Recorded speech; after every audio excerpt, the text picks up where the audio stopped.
PLN siapkan listrik canggih untuk Istana Kepresidenan di IKN Nusantara. PT PLN, Persero, akan menyiapkan sistem kelistrikan yang andal untuk Istana Kepresidenan di Ibu Kota Negara, IKN, Nusantara. Sistem kelistrikan ini mengusung konsep state of the art of technology dengan berbasis pada pasokan listrik ramah lingkungan, indah dan didukung oleh teknologi pintar. Sistem serupa telah diterapkan PLN dalam revitalisasi kelistrikan di Istana Kepresidenan Jakarta pada 1 Agustus 2023. Revitalisasi ini akan membuat sistem kelistrikan di Istana Kepresidenan menjadi tempat yang paling andal di seluruh Indonesia. Direktur Utama PLN Darmawan Prasojo mengungkapkan, revitalisasi kelistrikan yang telah dilakukan PLN di Istana Kepresidenan Jakarta merupakan tahapan untuk membangun sistem kelistrikan yang lebih andal di IKN. Untuk pembangunan sistem kelistrikan IKN, PLN menganut prinsip green, beautiful dan smart berbasis artificial intelligence, AI. Revitalisasi kelistrikan istana ini ibaratnya adalah prototipe bagi kami untuk membangun sistem kelistrikan yang lebih besar lagi, yaitu sistem kelistrikan di IKN, jelasnya. PLN menyiapkan sistem kelistrikan modern yang terintegrasi untuk menjamin listrik yang andal tanpa kedip. Listrik untuk istana akan disuplai dari 4 gardu induk yang dibackup genset dengan kapasitas 4x 2000 kVA, dan uninterruptible power supply, UPS, 8x 400 kVA yang dapat beroperasi terus-menerus. Sedangkan untuk menjaga keindahan, peralatan yang berupa trafo, UPS serta genset akan ditanam di dalam tanah dengan kedalaman kurang lebih 10 meter, dan seluruh peralatan tersebut terjamin keamanannya. Selanjutnya, untuk penataan kabel akan dilakukan dengan menggunakan jaringan kabel bawah tanah, sehingga menjaga keindahan dengan tanpa adanya kabel di udara. Kami ingin sistem kelistrikan Istana Kepresidenan di IKN seperti kondisi kelistrikan Istana Jakarta yang sudah jauh lebih andal, lebih kokoh, dan lebih modern. Menggunakan state of the art of technology, sistem ini adalah yang tercanggih se-Indonesia bahkan Asia Tenggara, ujar Darmawan. Selain itu, PLN juga siap membangun smart grid yang terintegrasi dengan control center, dan advanced meter infrastructure, AMI, untuk menghubungkan sistem kelistrikan Istana Kepresidenan IKN dengan sumber-sumber energi baru terbarukan, EBT. Sementara ini pasokan listrik IKN akan ditopang oleh pembangkit listrik tenaga surya, PLTS, yang tersebar sebesar 50 MW, MW, dan tambahan pembangkit listrik tenaga air, PLTA.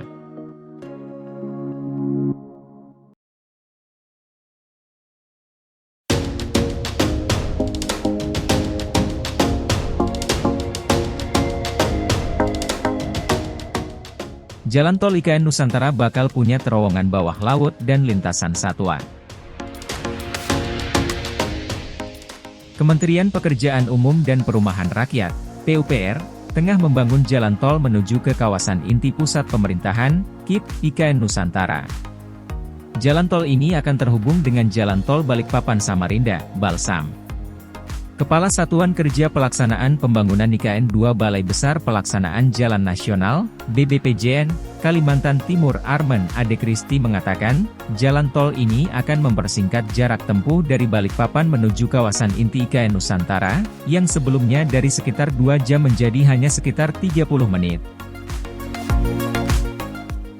Pembangunan jalan tol IKN yang saat ini sudah berjalan terdapat pada 3 seksi, yakni seksi 3A Karangjo Angkakate Karyangau sepanjang 13,4 km, seksi 3B KKT Karyangau Simpang Tempadung sepanjang 7,32 km, dan seksi 5A Simpang Tempadung Jembatan Pulau Balang sepanjang 6,67 km, kata dia dalam keterangan tertulis, Minggu, 6 Agustus 2023. Ketiga seksi ini ditargetkan rampung pada pertengahan tahun 2024 pada sekitar bulan Juni atau Juli, tambah Arman. Dikatakan Arman untuk seksi 2 adalah bagian dari tol Balsam. Sedangkan pada seksi 4 disiapkan pembangunan terowongan bawah laut, immersed tunnel, untuk menjaga lingkungan, dan di seksi 4 juga disediakan 2 lintasan untuk satwa, jadi ada semacam terowongan pendek. Untuk immersed tunnel saat ini masih proses lelang pekerjaan desain, imbuhnya. Kementerian PUPR saat ini juga tengah menyelesaikan pembangunan jembatan duplikasi bentang pendek Pulau Balang di Kalimantan Timur sepanjang 514 meter. Jembatan ini akan tersambung dengan jalan tol akses IKN segmen 5A Simpang Tempadung Jembatan Pulau Balang. Saat ini progres konstruksinya sebesar 25,3% dan ditargetkan rampung pada Mei 2024. Sedangkan untuk di KIP IKN, Kementerian PUPR telah menyelesaikan pembangunan jalan lingkar sepaku segmen 1,2 dan 3 sepanjang 5,7 km. Sementara sisanya segmen 4,4 km, sedang tahap konstruksi dengan progres 48,37% untuk mendukung konektivitas. Selain jalan lingkar sepaku, saat ini juga tengah dibangun jalan sumbu kebangsaan sisi barat sepanjang 2,02 km dan jalan sumbu kebangsaan sisi timur sepanjang 3,27 km. Untuk jalan sumbu kebangsaan sisi barat sudah dalam tahap konstruksi sejak September 2022 dan ditargetkan selesai April 2024 dengan progres 39,04%. Sementara untuk jalan sumbu kebangsaan sisi timur sudah dimulai konstruksi sejak Desember 2022 dengan progres 36,52% dan target selesai Maret 2024.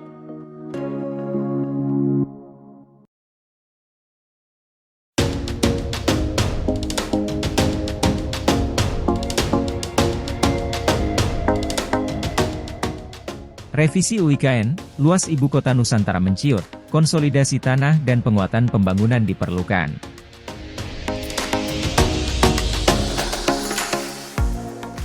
Aturan pembangunan IKN mengalami perubahan setelah revisi Undang-Undang UU Nomor 3 Tahun 2022 tentang IKN, terutama berkaitan dengan luas dan batas wilayahnya di Kalimantan Timur.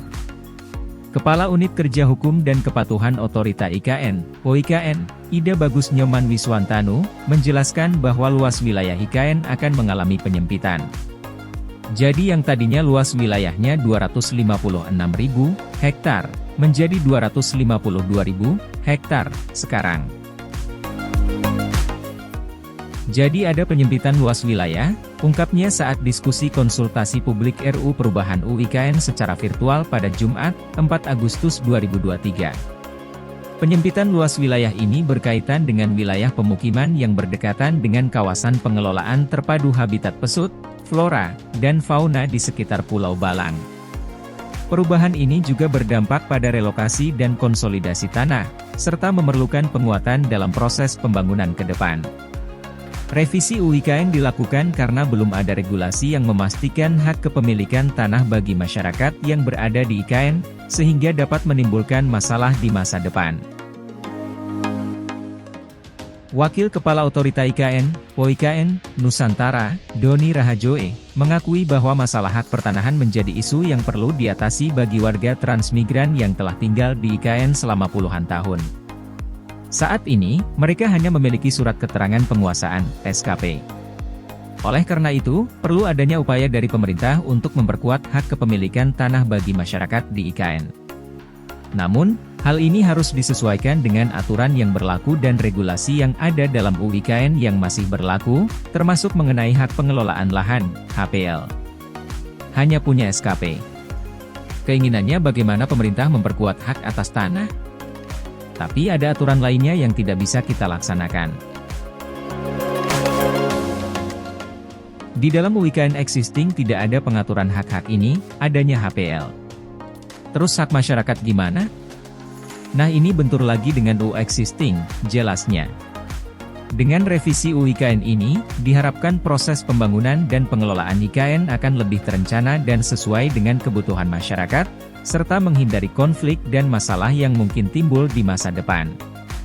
Upaya penguatan hak atas tanah dan konsolidasi lahan menjadi bagian penting dalam mewujudkan IKN sebagai pusat pemerintahan yang modern dan berdaya saing tinggi.